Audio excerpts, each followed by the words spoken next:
Isang mapagpalang araw sa atin lahat mga bossing. For today's video, ito ipapakita natin yung nagpalit tayo ng brake pad at spark plug ng sasakyan ni bossing.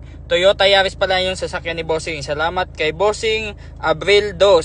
Salamat bossing sa pagtiwala para palitan ang brake pad ng sasakyan mo at spark plug. Yan nga bossing, kung makikita natin dyan, itinatanggal natin yung pinaka luma nung brake pad. At yan bossing, ina-adjust natin yung bilog na yon nasa ilalim kasi hindi po siya magkakasya. Bali po, yan po yung ina-adjust natin para pumasok siya ng konti, para pumasok po yung pinaka brake pad. Kasi yung brake pad po na ating pinalitan, sobrang pudpud na talaga bossing. Ang nipis na. Kaya yung ipapalit natin sa kanya, yan po, kung makikita natin dyan, yung guhit nung nasa kanan, yung po yung bago. Ito pong sa kaliwa, yung luma. Tingnan na po mga bossing kung gaano na kanipis. Kaya yan nga, salamat kay bossing na tayo yung pinagkatiwalaan para palitan yung brake pad niya at spark plug. At yan nga bossing, kung makikita dyan, nagbabaklas na ako dyan at nagpapalit na ako ng spark plug. Bali, 4 na spark plug mga bossing yung